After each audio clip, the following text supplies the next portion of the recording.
Yesus Kristus. Kalau dalam bahasa Indonesia, saya kenal itu Yesus Kristus ya.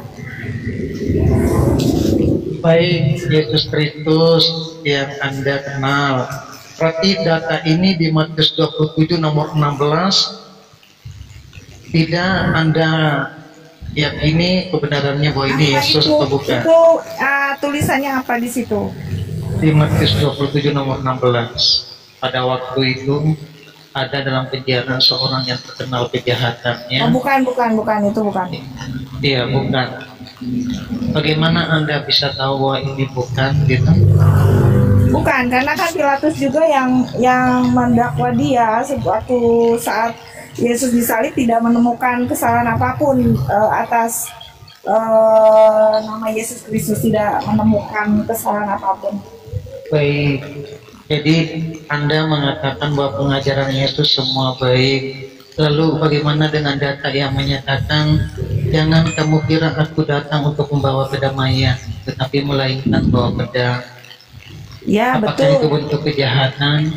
Tidak, karena begini, kalau kamu itu murtad, kamu itu masuk Kristen, pasti otomatis jadi satu perkara untuk keluargamu, dan itu kamu akan dipisahkan oleh bapak ayahmu, dan itu bisa seperti pedang yang memisahkan kamu dan keluargamu. Seperti itu seperti perumpamaan, seperti seseorang yang percaya kepada dia, lalu semua lingkungannya memusuhi dia. Jadi seperti pedang yang memisahkan kamu dan lingkunganmu, begitu.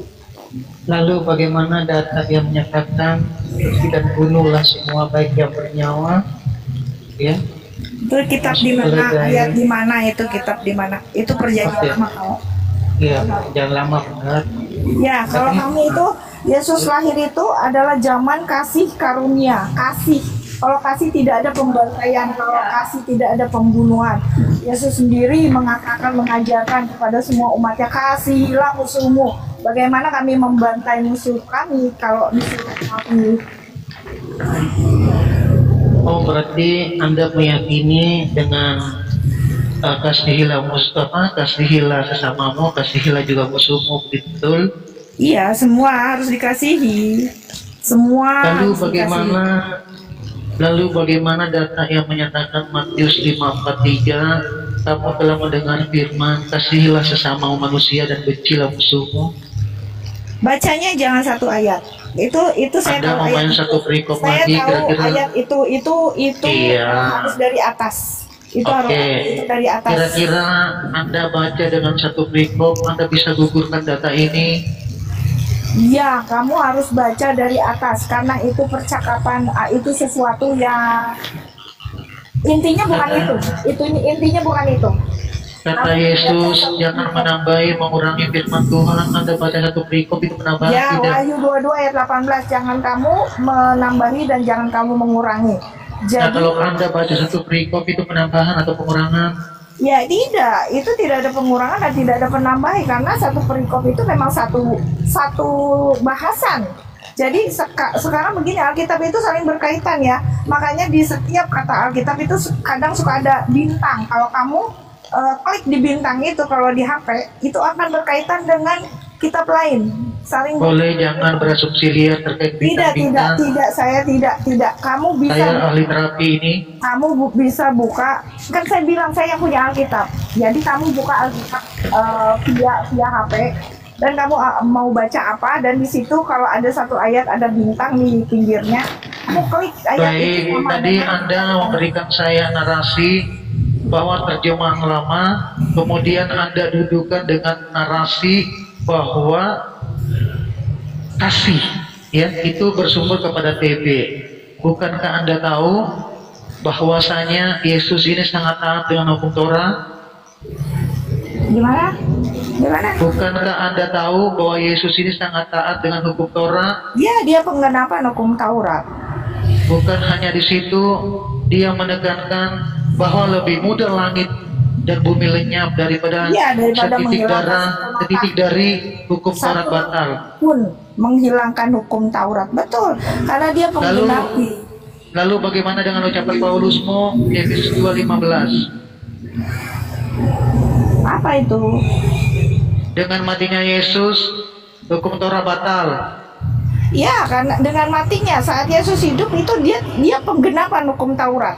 Tetapi Dari mana Paulus mendapatkan referensi itu? Karena begini, Bapak-bapak, kalau Yesus masih tetap hidup, kami ini sama-sama kayak seperti kalian. Kami sama di dalam kehidupan perjanjian lama. Tapi begitu Yesus mati, dia masuk dan dia mengalahkan kematian itu, baru disitulah Paulus mengatakan semua hukum Taurat itu ditiadakan. Saat Yesus hidup, itulah penggenapan hukum Taurat. Tapi lalu Yesus mati, bagaimana Anda bisa membantah di Matius 5:17 nomor 19? apa? Janganlah menyangka bahwa aku datang untuk meniadakan hukum Torah kita para nabi. Aku bukan untuk meniadakannya, melainkan untuk menggenapinya. Iya, menggenapi, betul, menggenapi apa? Menggenapi. Lalu bagaimana dengan surat Paulus di Galatia 2:16? Tadi kan episode 15 tuh. Sekarang Galatia 2 nomor 16. Saya ulangi. Di Matius 5 nomor 17-19, dengarkan dan Anda telah betul-betul, janganlah menyangka bahwa aku datang untuk meniadakan hukum Torah kita para nabi. Aku datang bukan untuk meniadakannya, melainkan untuk menggenapinya. Apa yang terjadi di surat Paulus di Galatia 2 nomor 16? Kamu tahu bahwa tidak seorang pun yang dibenarkan oleh karena melakukan hukum Torah. Yesus berkata menggenapi, Paulus berkata tidak dibenarkan oleh karena melakukan hukum Torah. Gimana sih kamu tuh ngomongnya teh kemana aja? Nggak ngerti. Blank. Ya, di Matius 5 nomor 17-19. Ya, Iya, Paulus. dengarkan baik-baik. Yes, ini Janganlah saya menyangka. lagi dagang ini, jadi ini banyak Dengarkan kendaraan. baik-baik. Kendaraan ini rame, jadi saya kurang. Kalau kamu mau celak ayat sini. Intinya begini, saya simpulkan. Jangan pakai inti dulu sebelum kita temukan intinya dari pernyataan Yesus. Ini masih panjang ini. Nanti belum ku jawab, belum ku tanya siapa yang ditemui Yesus atau Paulusmu. Saya simpulkan ayat-ayat yang kamu sebutkan ya. Yesus mengatakan kalau Yesus itu menggenapi hukum Taurat, betul?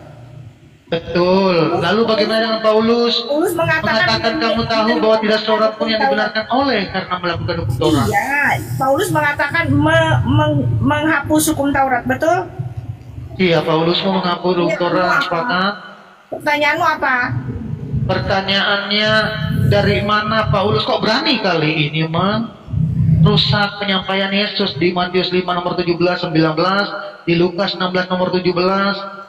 Semuanya dihancurin ini oleh Paulus ini. Ya, Paulus, saya tanya. Bentar, saya ada telepon ya. Sebentar, saya ada telepon ya. Ada suara telepon. Benar ya, ada suara telepon ya. Saya ada telepon dulu, masuk.